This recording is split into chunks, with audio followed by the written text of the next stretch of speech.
El presidente de la República, a raíz de su enfermedad, exhortó al Poder Judicial a otorgar medidas humanitarias a las personas privadas de libertad que se encuentran en un estado delicado de salud. La medida pareciera haber tomado vestigios de discriminación, pues algunos de los llamados presos políticos han pedido ser atendidos por diferentes patologías y no han recibido una respuesta favorable a sus peticiones. Veamos el siguiente trabajo de nuestro compañero Fernando Tineo. Desde el año 2004 hasta 2011, 7 años han pasado. El controversial juicio del 11 de abril derivó para algunos de los que allí se vieron involucrados en la condena máxima que otorga nuestra legislación, 30 años de prisión. Entre la sombra eterna y los barrotes de una celda, como describe su lugar de reclusión, el ex comisario Iván Simonovic expuso en una carta su estado de salud, qué siente y cómo mira el país desde ese otro país, qué significa el encierro.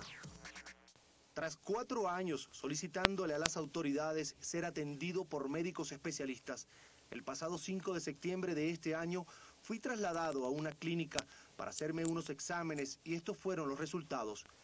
Discopatía en la columna vertebral, disminución del espacio intervertebral L5-S1, STIR positivo en platos vertebrales C6 y C7 por fracturas recientes, síndrome del túnel carpiano bilateral, riesgo de fractura en trocánter, cuello femoral y columna lumbar.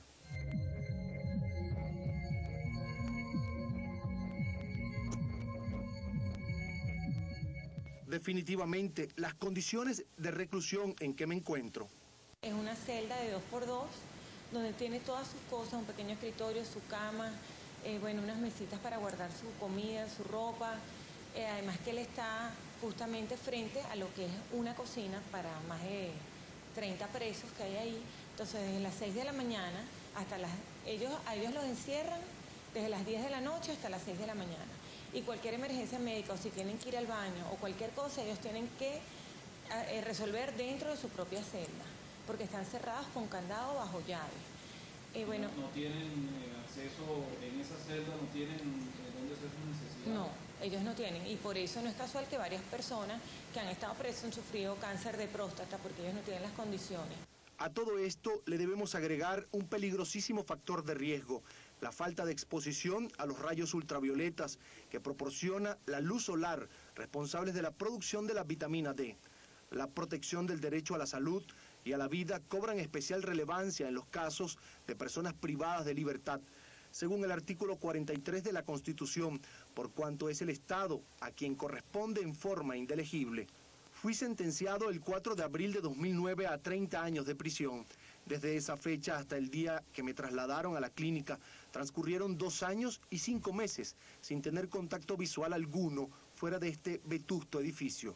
Fui trasladado bajo fuertes medidas de seguridad y esposado en vehículos del SEBIN. La comisión iba deprisa, pero sin embargo para mí todo era como en cámara lenta.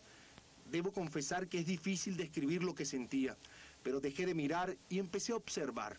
Lo primero, calles destruidas, sucias, construcciones paralizadas. Era como estar en otra ciudad, en otro país. Llegamos a la avenida Fuerzas Armadas, a una cuadra de un edificio donde otrora residí durante muchos años, y me sorprendió que esa imagen, que debía serme familiar, me resultaba difícil de reconocer. Era una imagen desdibujada, muchos locales desaparecieron, otros totalmente cerrados. El comercio formal sustituido por el comercio informal, y se podía apreciar que desesperadamente abordaban a los transeúntes ofreciendo su mercancía. Lo más impresionante era el rostro de la gente. Muchos con la mirada perdida, algunos parecían caminar sin rumbo a arrastrapie. Otros, por el contrario, tenían un rumbo desesperado, como quien tiene una cita y va retardado. Todos tenían un común denominador. Sus rostros reflejaban preocupación, tristeza, ansiedad, miedo. Nadie sonreía. Era como si la alegría de vivir hubiese desaparecido. Yo invito respetuosamente al pueblo venezolano a allanar el camino de la discordia, del odio y discriminación para ir a una verdadera conferencia entre partes. Nos unimos como un indestructible equipo, o morimos como individuos. La auténtica limitación de la libertad no viene del control del espacio físico, sino del control de las emociones. Firma Iván Simonovic, noviembre de 2011.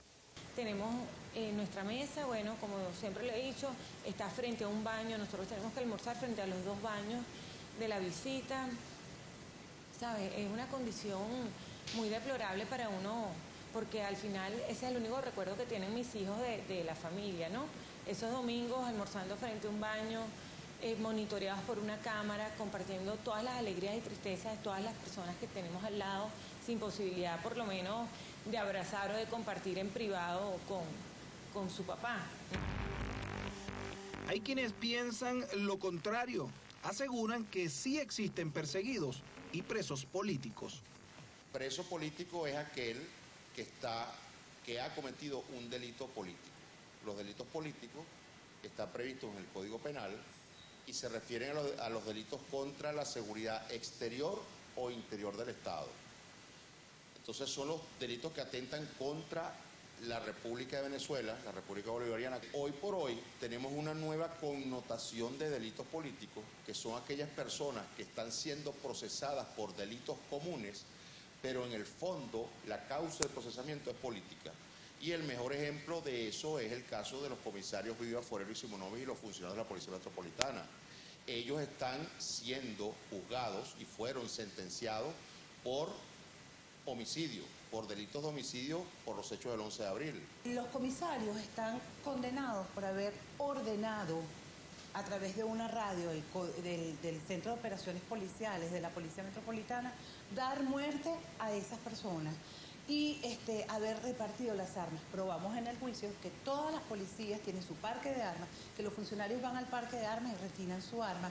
Y en el caso de dar órdenes, lo que se escuchó por radio era Henry Vives diciendo que no dispararan, que evitaran, que trataran de llevar las acciones policiales en paz. Pero no solo sería el comisario Iván Simonovic el que estaría padeciendo alguna enfermedad en la cárcel. Erasmo Bolívar, uno de los funcionarios de la Policía Metropolitana condenado a 30 años por los sucesos del 11 de abril de 2002, también está a la espera de una medida humanitaria. Sufre de glaucoma y podría perder la visión. Más delicado aún se encontraría el comisario Henry Vivas. También espera una medida cautelar o libertad condicional para poder ser tratado. Por ejemplo, en el caso de Henry Vivas, que presenta 17 patologías distintas.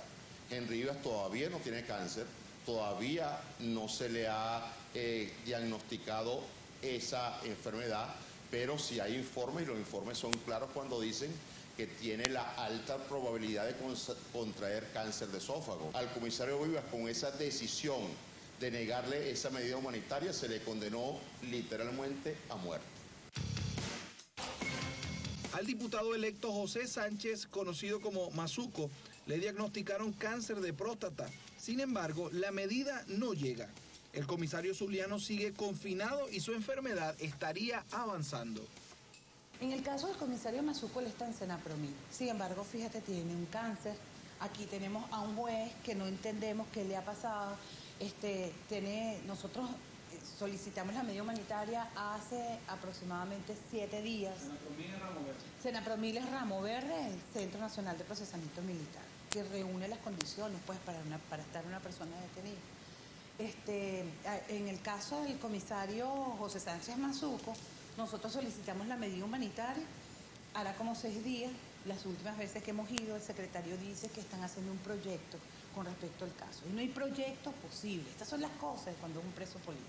Esto es una terrible noticia para toda la familia. Esta es una nueva pesadilla que entra acá a la casa, pero estoy segura y conociendo a mi esposo, a mi valiente esposo y digno, sé que esta es una prueba muy dura que Dios nos ha puesto en el camino, pero sé que la vamos a superar, porque Él es fuerte y Él me ha hecho fuerte a mí también. Lo que le pido es que le den la libertad a mi esposo para que pueda ser operado, sanarse y bueno, sanarse, que ahorita es eso lo más importante. Por la publicación de una fotografía animada en el diario Sexto Poder, Leocenis García fue solicitado en captura el 21 de agosto de 2011. 9 días después se entregó. Le imputaron los siguientes cargos: instigación pública al odio, vilipendio a funcionario público y ofensa pública por razones de género. He dicho que vean el fondo de lo que nosotros publicamos. El fondo fue que los poderes públicos están sometidos a la voluntad del ciudadano presidente de la República. En vista de que no sería juzgado en libertad ni variarían sus cargos, decidió iniciar una huelga de hambre, la cual mantuvo durante 12 días. El día que su padre inició la misma protesta, pero en la sede de la Organización de Estados Americanos en Caracas, le otorgaron la libertad condicional. El comisario Lázaro Forero sí obtuvo la medida humanitaria. Fue operado y se recupera en su hogar. Sobre él pesa también una pena de 30 años de prisión por los hechos del 11 de abril de 2002. Para Venezuela Awareness Foundation, el número de los llamados presos políticos es de 17 personas y 10 los que mantienen medidas alternativas de libertad. El Foro Penal venezolano tiene en su cuenta 18 presos políticos, 10 personas sentenciadas con medidas alternativas de libertad y al menos 300 con medidas cautelares.